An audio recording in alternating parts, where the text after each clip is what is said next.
that's my fam, just to get the grabbing what's mine. I'm living in times where my daughters are found around kids who can't afford thinking caps, but always found drinking raps and eating on beats, claiming laws of the streets. But who made the laws? Everybody playing rebel with no sign of a cause.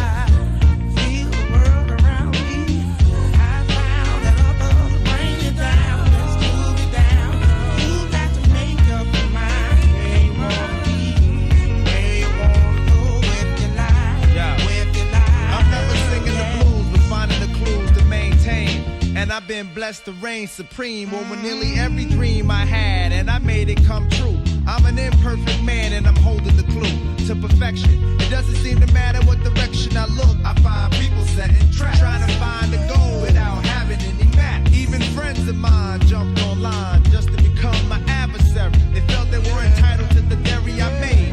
They don't come to chill or behave, and they got toast ready to burn, not learning to live, but they yearning to take what you earn.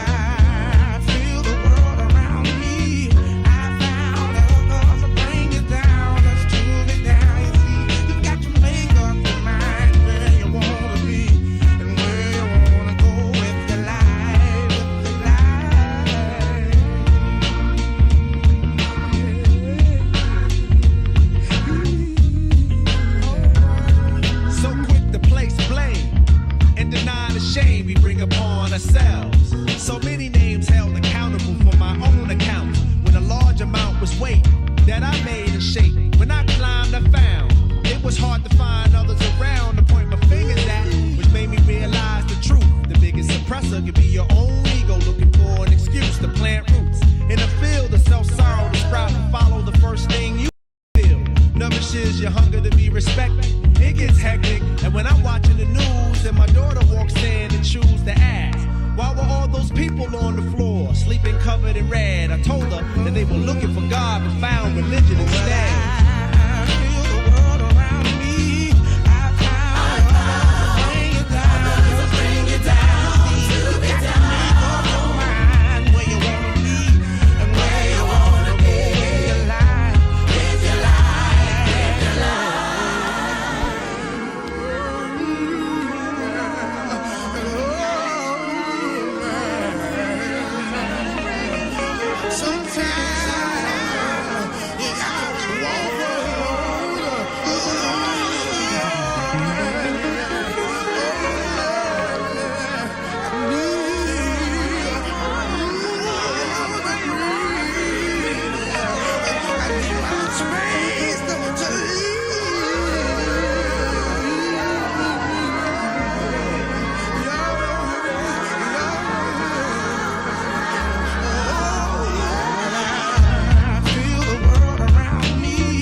On Friday, September 5th, 2025. I appreciate you too, Garden Variety. You have been here for a long time. Hello, Ancients. Hello, Christy. I know what you're agreeing to, but there's a lot of good licks in this song.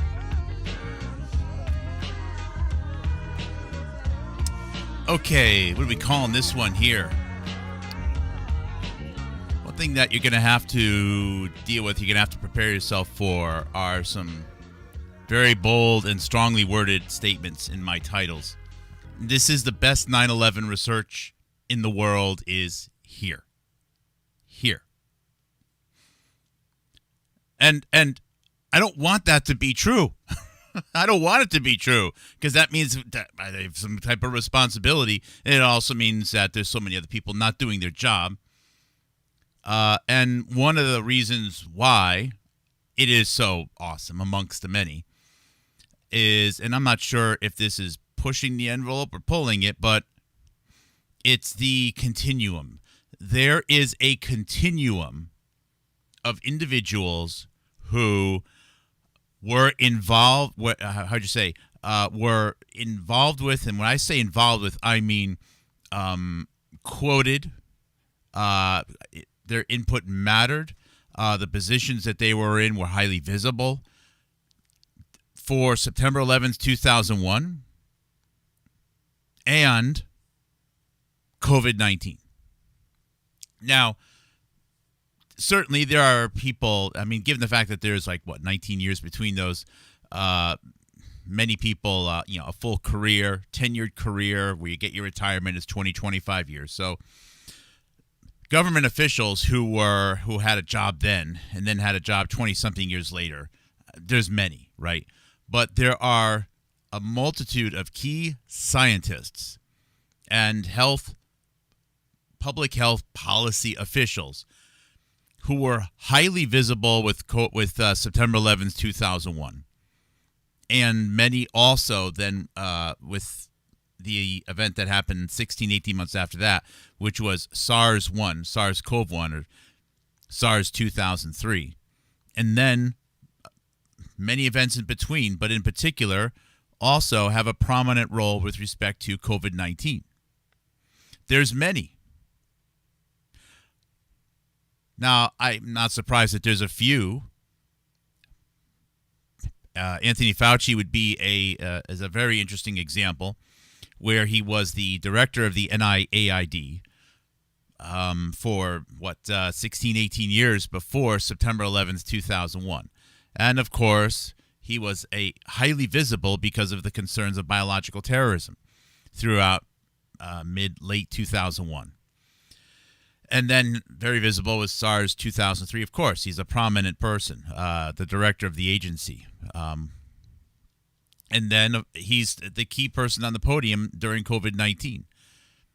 Now, again, it's such a prominent agency, whether it should or shouldn't be, and that you can have that debate.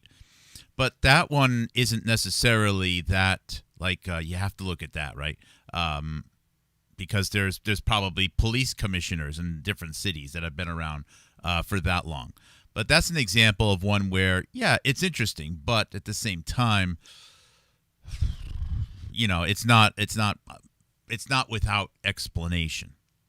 But there's a variety of others. And the reason why this continuum matters, okay, is because if this continuum is as of people who have been involved with directly or close with September 11th, 2001 and our SARS 2003, and then again 18, 20 years later with COVID-19, okay, that would imply that there is there must be some reason for that. Why was there not more rotation in these people?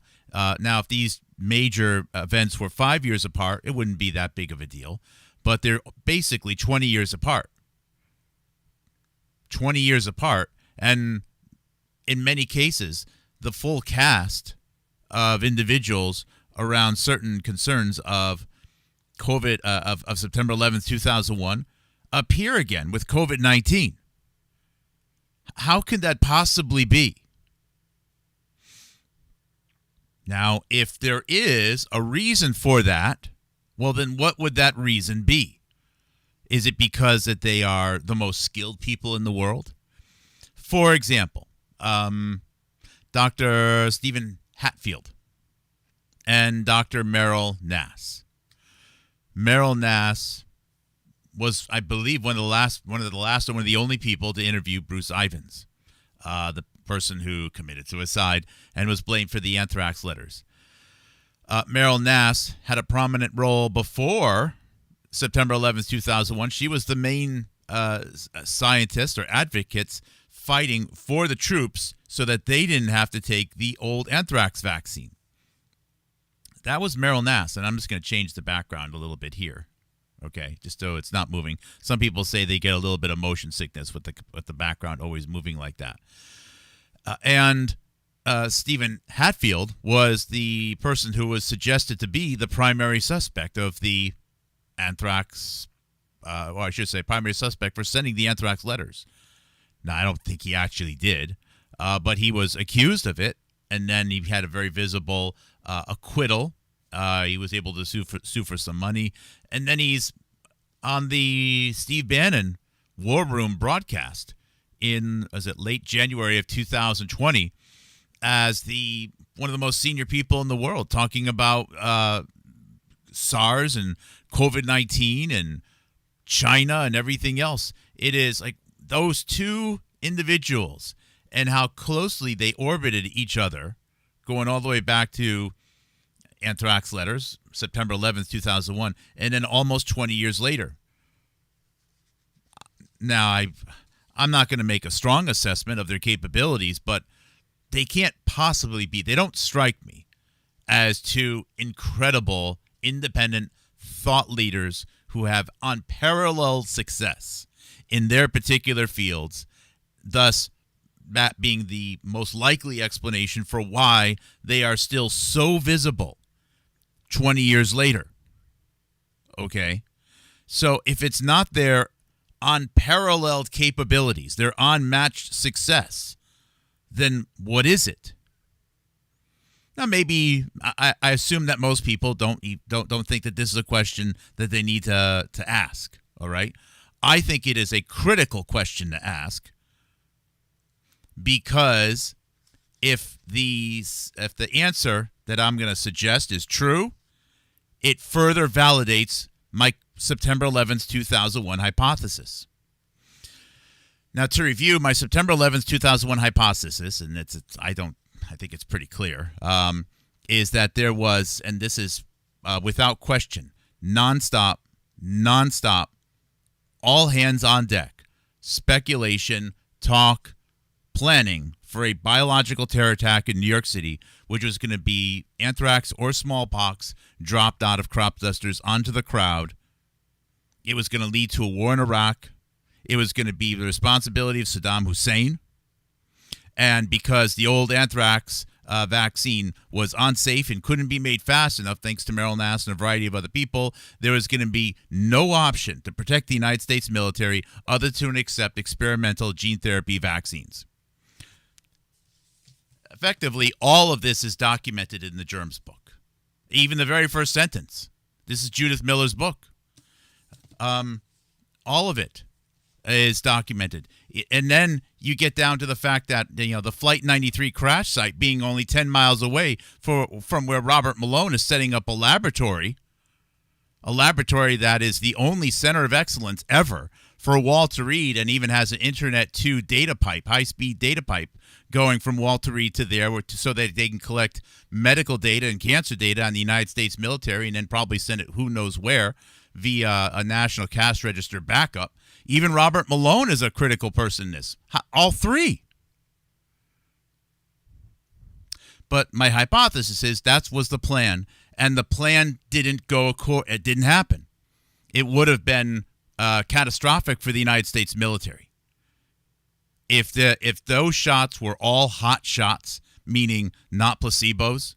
The United States military could have been crippled, which would have provided the justification for creating a new military, a homeland-based military, which would have been the United States Department of Homeland Security, which Senator Biden completely laid out, or at least suggested as such, on September 10th, 2001. So the U.S. military was at risk, and the U.S. military cannot protect the homeland, or it can't do policing on the homeland. So since there was no war on the homeland, the U.S. military could not do anything to stop it.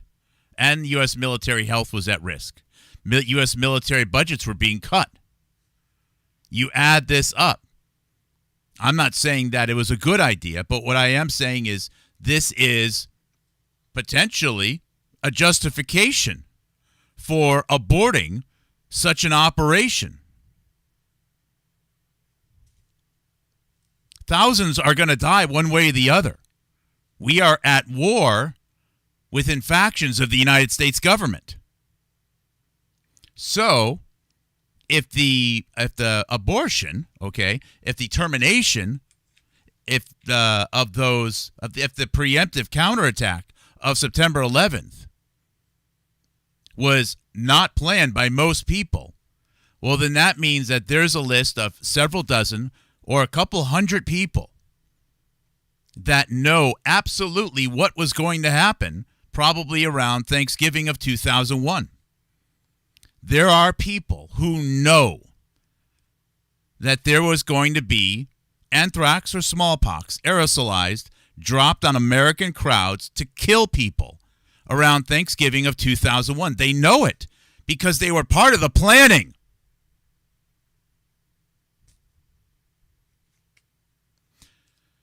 And this isn't something that, because it doesn't happen, you go to your friends and start talking about it. What it means is that there is a very set list of people. And this isn't a secret that you just start telling more people. So the pool of talent which you can choose from for further operations in the future is very limited.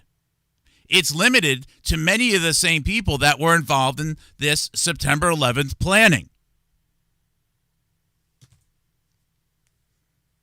That is why you have Robert Malone involved with both, Meryl Nass involved with both, Stephen Hatfield involved in both, Sina Bavari involved in both, Heinz Feldman involved with both. By the way, his student and employee, Emmy DeWitt, is the first person to take a photograph of the SARS-CoV-2. You have Francis Plummer involved in both, Michael Osterholm involved in both, Anthony Fauci involved with both, Lawrence Gostin involved with both, Hazeltine involved with both, Julie Gerberding involved in both. You have the Winber Laboratory involved with both. You have Kevin McKernan via the fact that his father was making the microarray tests, which are going to be used to detect the anthrax, involved in both. You have Joe Biden involved with both. You have Donald Trump involved with both. You have Patrick Monath involved with both. You have Ian Lipkin involved with both. Matthew Pottinger involved with both.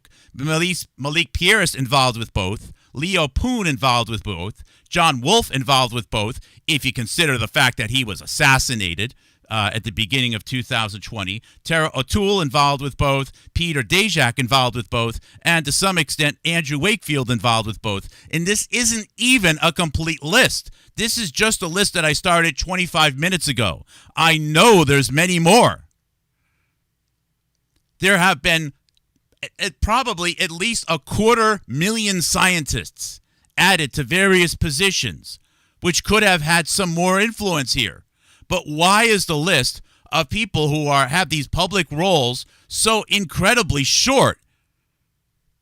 And it's because there's not many people that you can sit down in a room and tell them, oh yeah, we were planning to kill a few thousand Americans.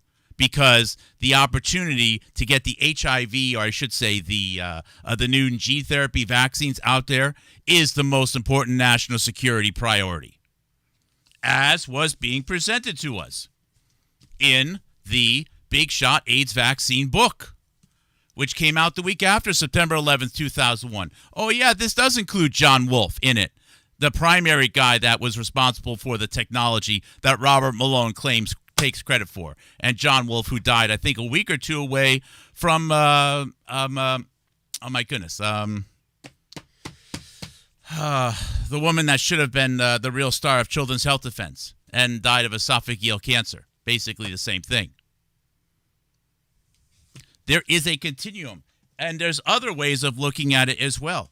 So Michael Osterholm, in his book, Living Terror, talking about anthrax biological terror attack in a major U.S. metropolitan center, being released a year before, September 11th, 2001.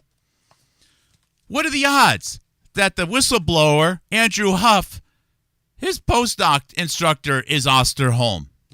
Almost as if even the people that have to come on the scene today are still in some ways mentored by this short list of people that I believe knew what was going to happen back in 2001. Now, if you want to believe that it was just a bunch of drunk, strip club attending Muslims that were somehow connected with Epstein and an island and pedophilia, and they wanted to make some insurance money for a Jew, and all these other absolutely shitty explanations for September 11th, 2001, you will get nowhere. You are at a dead end. You are being led to where research goes to die. You're not seeing the big picture. Those are the most hilarious explanations.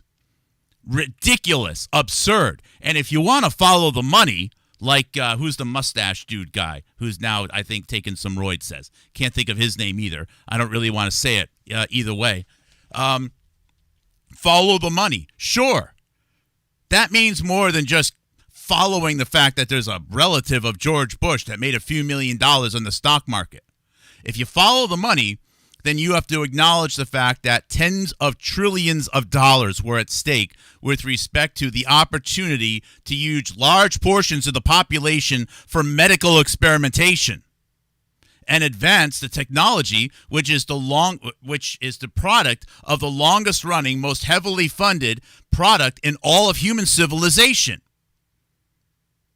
If you want to follow the money, all right, Ian Carroll, that's who that idiot is. If you want to follow the money, then the biggest pile of money is the opportunity to use people as test animals. That is following the money. Bill Gates getting some more millions, that's not following the money. A Jew cashing in on building insurance that they crumbled in New York City, that's not following the money. That's couch change.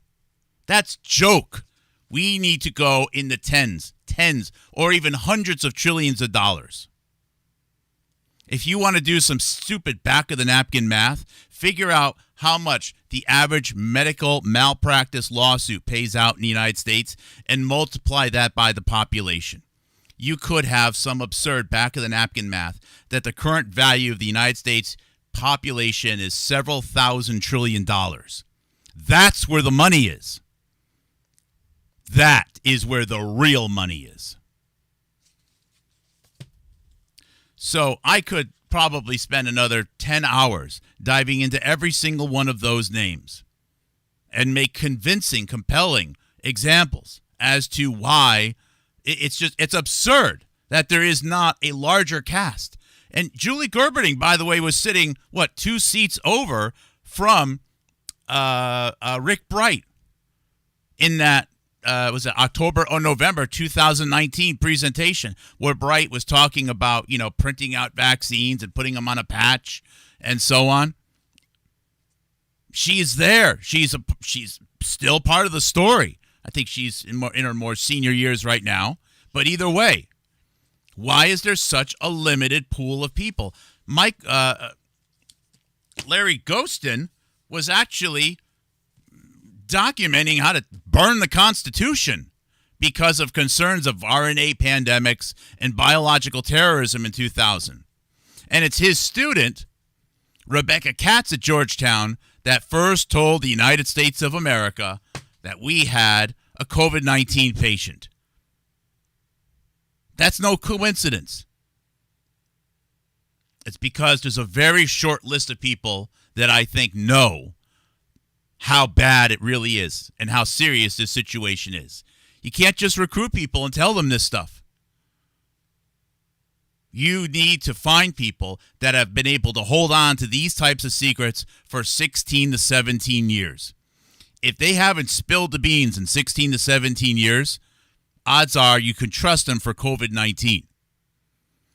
But I don't care how smart the person is, okay? If someone doesn't know the magnitude and the disgusting nature of the things which are being planned for the U.S. population in 2001, how do you find people that you can say, well, we need you to help with the COVID-19 narrative, and oh, by the way, a lot of this does connect with September 11th, 2001. Yeah, we were planning to, basically kill a few thousand Americans in order to advance, the backbone of HIV back then.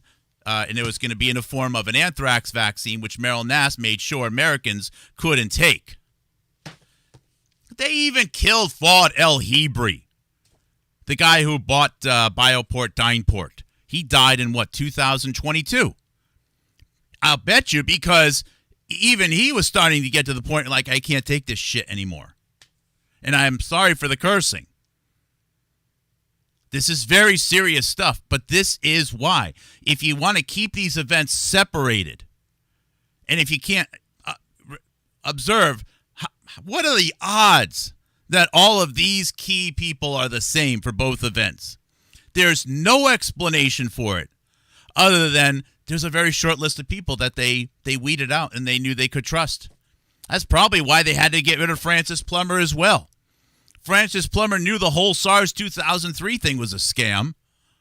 He also knew that his associate, Guangzhou Qiao, was unnecessarily arrested and detained, if she's still alive at all. I've heard mixed reports about that. So it's a short show today. I'm not going to dive into all of them. I think it's actually more effective if I don't at this point. And again, that's just a list of 25 minutes. Give me another few days. I'll probably have another 20 names. It's absurd. Even, Ostrom, even the whole metabiota thing.